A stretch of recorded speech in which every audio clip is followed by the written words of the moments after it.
সম্মানিত দর্শক, আসসালামু আলাইকুম। বাংলার তথ্যনির্ভর সর্বশেষ খবরে যুক্ত হওয়ার জন্য আপনাকে অসংখ্য ধন্যবাদ।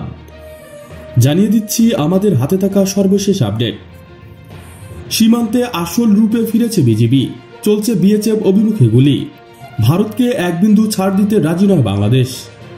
দীর্ঘ 17 বছর ক্ষমতায় থাকা আওয়ামী লীগ সরকার পতনের পর নতুন সরকার সব সেক্টরে ঢেলে সাজানো শুরু করেছেন।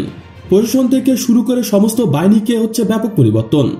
এদিকে স্বরাষ্ট্র উপদেষ্টা মোহাম্মদ সাখাওয়াত হোসেনকে পরিবর্তন করে সে জায়গায় বসিয়েছেন বিডিআর সাবেক মহাপরিচালক লেফটেন্যান্ট মোহাম্মদ জাহাঙ্গীর আলমকে। এই লেফটেন্যান্টের সময়ে বিডিআর ছিল অনেক বেশি আগ্রাসী ভূমিকায়। আগের অর্থাৎ 17 বছর আগের রূপে যা ফিরতে চেষ্টা করেছে বর্ডার গার্ড বাংলাদেশ বিজিবি। এদিকে ঝিনাইদহ মৌলভীবাজার সাতক্ষীরা অভিমুখে অভিযান চালিয়েছে বাংলাদেশ বিজিবি, এমনকি গুলি চালিয়েছেন বাংলাদেশ বিজিবি।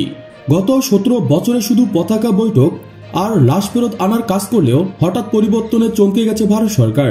তাই তো শেখ হাসিনা সরকারের শাসনকাল আবারও ফিরিয়ে দিতে চায় ভারত সরকার। এর নির্মিতে বাংলাদেশ নানাবিধ অরাজকতা সৃষ্টি করতে পায়তারা করছে ভারতের প্রধানমন্ত্রী নরেন্দ্র মোদী।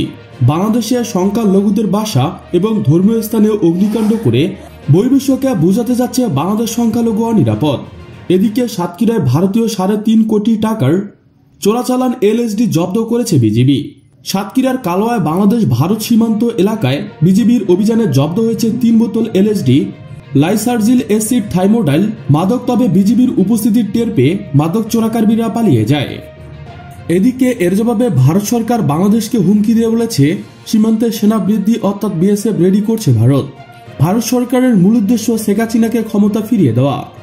বাংলাদেশকে চাপে ফেলতে ভারত সম্প্রতি অনেক গোপন পদক্ষেপ গ্রহণ করেছে। যেমন ভারত শেখ হাসিনাকে ক্ষমতায় ফিরিয়ে আনতে পাগলের মতো হয়ে গেছে। ভারত বাংলাদেশের সেনা অভিযান করার পায়তারা করছে বলে অনেক গণমাধ্যম প্রচার করেছে। এর মধ্যে ব্যাপক হারে সীমান্তে সেনা মোতায়েন করেছে ভারত। বাংলাদেশের অনেক গণমাধ্যম ও বাবুরাম মনে করে যে তারা চাইলেই নাকি ভারতকে দখল করে নিতে পারবে। বাংলাদেশ দখল করতে নাকি তাদের 2 মিনিট সময় লাগবে না। সম্মানিত দর্শক, আপনারা জানেন যে বাংলাদেশ পৃথিবীর অন্যতম একটি শক্তিশালী দেশ, যাদের চাইলেও ভারত দখল কেন আক্রমণ করার চিন্তা করাও একটা বোকার মতো কাজ হবে। জেনে রাখা ভালো, গ্লোবাল ফায়ার পাওয়ার র্যাঙ্কিং অনুসারে বাংলাদেশের বর্তমান অবস্থা 37তম। ইউরোপের অনেক কান্ট্রির থেকে বাংলাদেশ এখন অনেক বেশি শক্তিশালী। বাংলাদেশের সামরিক সংখ্যা অনেক বেশি, যাকে প্রতিহত করা ভারতের পক্ষে প্রায় অসম্ভব।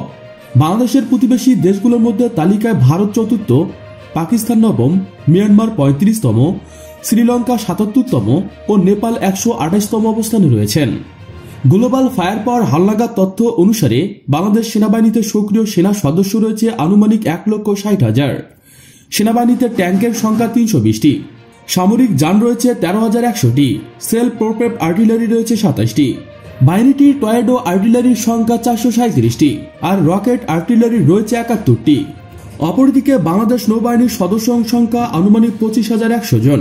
নৌবাহিনীর জাহাজগুলোর মধ্যে ফ্রিগেট 60টি, করভেট 6টি, সাবমেরিন 2টি, টহল নৌযান 55টি এবং মাইন ওয়ারফেয়ার রয়েছে 5টি। তবে বাংলাদেশের কোনো ড্রেসার যুদ্ধজাহাজ, বিমানবাহী রণতরী ও হেলিকপ্টারবাহী রণতরী নেই।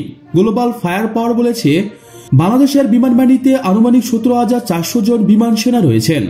বাহিনীটির মোট উড়োজাহাজের সংখ্যা 216টি, এর মধ্যে যুদ্ধ বিমান 44টি, হেলিকপ্টার রয়েছে 73টি, পরিবহন হেলিকপ্টার রয়েছে 16টি, প্রশিক্ষণ বিমান রয়েছে 70-80টি। পাশাপাশি বিশেষ অভিযানের জন্য বিমান বাহিনীর 4টি উড়োজাহাজ রয়েছে। ভারতের এমন বোকা পদক্ষেপের নির্মিতে বাংলাদেশ সরকার অনেক ইমার্জেন্সি আগ্নেয়াস্ত্র রেডি করে রেখেছেন, যা ভারতীয় বর্ডার বিএসএফ দেখে চমকে গেছে। জানা যায় 6টি নতুন আগ্নেয়াস্ত্র ক্রয়ের পদক্ষেপ গ্রহণ করেছে বাংলাদেশের প্রধান উপদেষ্টা ডক্টর মোহাম্মদ ইউনূস। আসুন জেনে নেওয়া যাক নতুন এই 6টি অস্ত্র সম্পর্কে। আজ রবিবার জাতীয় সংসদ ভবনে আনুষ্ঠানিক প্রতিরক্ষা মন্ত্রণালয় সম্পর্কিত সংসদীয় স্থায়ী কমিটির বৈঠকে দেওয়া ভাষণে সশস্ত্র বাহিনী বিভাগ এসব তথ্য জানিয়েছেন। এসব সরঞ্জাম 12টি দেশ থেকে আনা হয়েছে। এর বাইরে বাংলাদেশের তৈরি 2 ধরনের সরঞ্জাম রয়েছে। তবে কোন সরঞ্জাম কতটি কেনা হয়েছে এবং এর পিছনে কত ব্যয় হয়েছে তা প্রতিবেদনে উল্লেখ করা হয়নি। সংশ্লিষ্ট সূত্র জানায়, সশস্ত্র বাহিনী বিভাগের প্রতিবেদনে দেওয়া তথ্য অনুসারে 2018 থেকে 23 সালের মধ্যে সেনাবাহিনীতে সংযোজন করা হয়েছে 11 ধরনের যুদ্ধাস্ত্র। এর মধ্যে আছে চীনের লাইট ট্যাঙ্ক, তুরস্কের বিভিন্ন ধরনের আর্ম পার্সোনাল ক্যারিয়ার এলপিসি, তুরস্কের multiple rocket launching system LRMS, সিঙ্গাপুরের অটোমেটেড গ্রেনেড লঞ্চার, সাবিয়াও তুরস্কের regiment field artillery weapon system, স্পেনের ফিক্সড উইং মিডিয়ার ইউটিলিটি হেলিকপ্টার, দক্ষিণ আফ্রিকার সেমি আর্টিলারি গ্রেনেড লঞ্চার, তুরস্কের আনম্যান এরিয়াল হেভিকল, চীন ও সুইজারল্যান্ডের battery radar control air defence system, জার্মানির arm recover vehicle for tank এবং চীনের surface to air missile system. নৌবাহিনীতে সংযোজিত হয়েছে 8 ধরনের যুদ্ধ সরঞ্জাম। এর মধ্যে আছে খুলনা সিপাইড ও চীনের তৈরি পেট্রোল এয়ারক্রাফট, চীনের ফ্রিগেট, চীনের বিভিন্ন ধরনের মিসাইল ও সরঞ্জামাদি, নৌবাহিনীর ডকেটের জন্য বিভিন্ন যন্ত্রপাতি, ইতালির ইউটিলিটি হেলিকপ্টার, খুলনা শিপ ইয়ার্ডে তৈরি ল্যান্ডিং এয়ারক্রাফট, কানাডার ভিসাল নেটওয়ার্ক সিস্টেম এবং সাবমেরিন বেস। বাংলাদেশ বিমান বাহিনীতে সংযোজিত হয়েছে 4 ধরনের যুদ্ধ সরঞ্জাম। এর মধ্যে রয়েছে যুক্তরাজ্যের MK পাইস এয়ারক্রাফট, ফ্রান্সের এয়ার ডিফেন্স রাডার, ইতালির ফিক্স উইং আনম্যান এরিয়াল হেভিকল এবং জার্মানির প্রাইমারি ট্রেনার এয়ারক্রাফট। প্রিয় দর্শক, আজকে এ পর্যন্তই। শুরু থেকে শেষ পর্যন্ত চেষ্টা করছি বাংলার সামরিক অর্থনৈতিক সঠিক তথ্য উপস্থাপন করতে। আপনাদের কোনো তথ্য কিংবা পরামর্শ থেকে থাকলে তা কমেন্টের মাধ্যমে জানিয়ে দিবেন। নিশ্চয়ই আবার দেখা হবে নতুন কোনো বিষয়ে। ততক্ষণ পর্যন্ত ভালো থাকুন, সুস্থ থাকুন। Thanks for watching my video. আল্লাহ হাফেজ।